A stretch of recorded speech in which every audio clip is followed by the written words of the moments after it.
Malam hari, Quinsa sedang makan malam dengan Regan. Ia melihat pria itu makan dengan lahapnya. Sudah bertahun-tahun mengenal Regan membuat Quinsa tak canggung dengannya. Quinsa terus melirik Regan. Pria itu memang tampan namun tampang buaya daratnya belum hilang juga. Regan yang merasa diperhatikan oleh istri kecilnya langsung membalas tatapan Quinsa. Ada apa, Em? Masalah Zidane? Aku mohon jangan mengerjai dia dalam membuat tugas atau hal apapun yang bersangkutan denganmu. Ucap Quinsa, sedari tadi kau mengkhawatirkan itu. Memangnya aku sosok dosen yang bagaimana sehingga kau berpikiran seperti itu? Quinsa memonyongkan bibirnya. Ternyata Regan tak sadarkan diri dengan perbuatannya selama ini. Selalu membuatnya revisi dan revisi namun Regan tak sadar akan hal itu. Menurut Pak Regan apa? Sepertinya Pak Regan mempunyai dendam dengan anak didiknya. Selalu dan selalu mempersulit tugasku. Itu adalah salah satu contohnya, jawab Quinsa. Regan menatap wajah istrinya dengan datar. Ia tak pernah merasa seperti itu. Justru jika dia memperlakukan anak didiknya seperti itu memang ada masalah pada anak didiknya. Dentingan piring semakin terdengar. Quinsa sepertinya memang sengaja untuk membunyikan sendok dan piringnya. Regan menghela nafas panjang. Jarak antara dirinya dan Quinsa terpaut 15 tahun. Regan harus mengingat jika Queen berbeda dari dua mantan istrinya. Quinsa sangat pemberani dan blak-blakan. Quinsa, maaf jika pernikahan ini sangat membuatmu terkejut. Tak seharusnya aku menyuruhmu merevisi di sini, ucap Regan. Dentingan piring terhenti. Quinsa menatap wajah Regan. Ia melihat wajah yang biasanya garang itu memelas bahkan Quinsa bisa merasakan ketulusan hati Regan. Untuk saat ini aku masih bisa menerima pernikahan ini namun jika suatu saat aku meminta bercerai, Regan langsung menutup bibir Quinsa dengan jemarinya. Wajahnya yang memelas tadi menjadi tegang bahkan matanya tajam seperti elang. Quinsa dengan cepat menyingkirkan tangannya. Ia mendengus kesal melihat sikap Regan yang dalam beberapa detik berubah. Aku sudah pernah bercerai 2 kali. Kau tidak boleh mengatakan seperti itu lagi, ucap Regan. Itu urusanmu dan bukan urusanku. Kau sampai bercerai dengan kedua mantan istrimu karena sikapmu sendiri, jawab Quinsa. Aku sudah berubah. Quinsa berdiri dari kursi lalu mengambil piringnya dan meletakkan di wastafel. Ia tak mencucinya lalu masuk ke dalam kamar.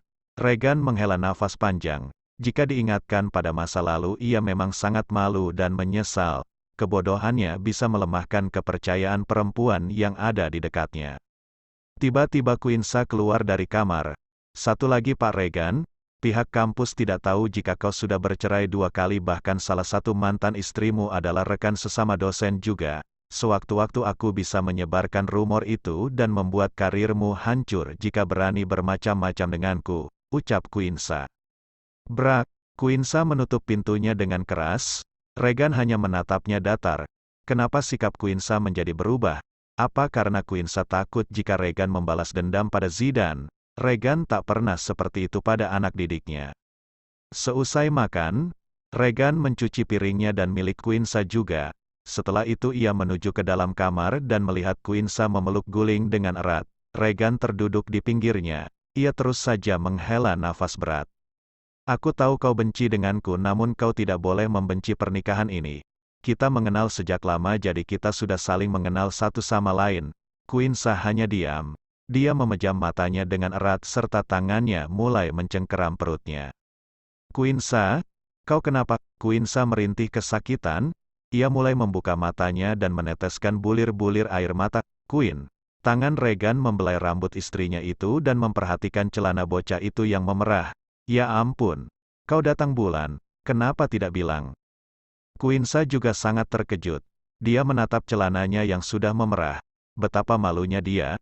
Dia melihat wajah Regan yang sedikit kecewa namun Quinsa tak paham apa maksudnya. Ada pembalut, tanya Regan pada Quinsa. Quinsa menggeleng. Regan membuka lemari. Ia mengambil satu wadah pembalut bersayap milik mantan istrinya. Segera pakai di kamar mandi. Quinsa mengambilnya. Ia masuk ke kamar mandi. Betapa malunya dia bisa-bisanya datang bulan apalagi terkena spray Regan. Namun, ia sadar jika datang bulan kali ini adalah kebahagiaannya karena malam pertamanya dengan Regan tak membuahkan hasil. Quinsa melompat kegirangan dan tertawa. Pada akhirnya dia yang menang. Setelah memakai pembalut dan mengganti celana, ia keluar dari kamar mandi lalu melihat Regan tengah mengganti spray yang terkena kotoran. Pak Regan, biar aku laundrykan spraynya. Regan menoleh.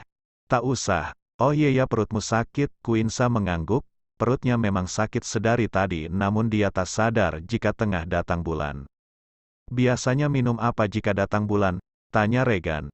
Jamu di minimarket. Regan membawa spray itu lalu mengambil kunci mobilnya. Kau tunggu di sini, aku akan segera kembali. Quinsa menatap Regan yang keluar dari kamar. Ia merasa malu dan menyesal karena sudah merepotkannya.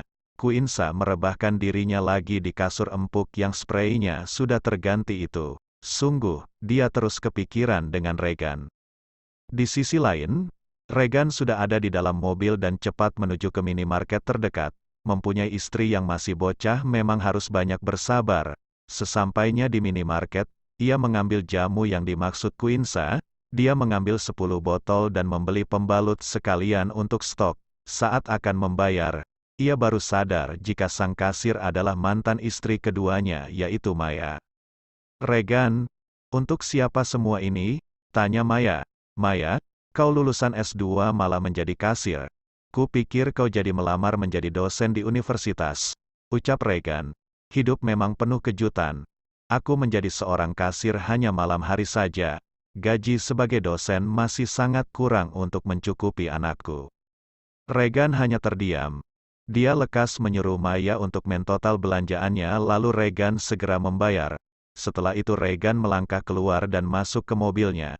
Dia mengusap wajahnya kasar.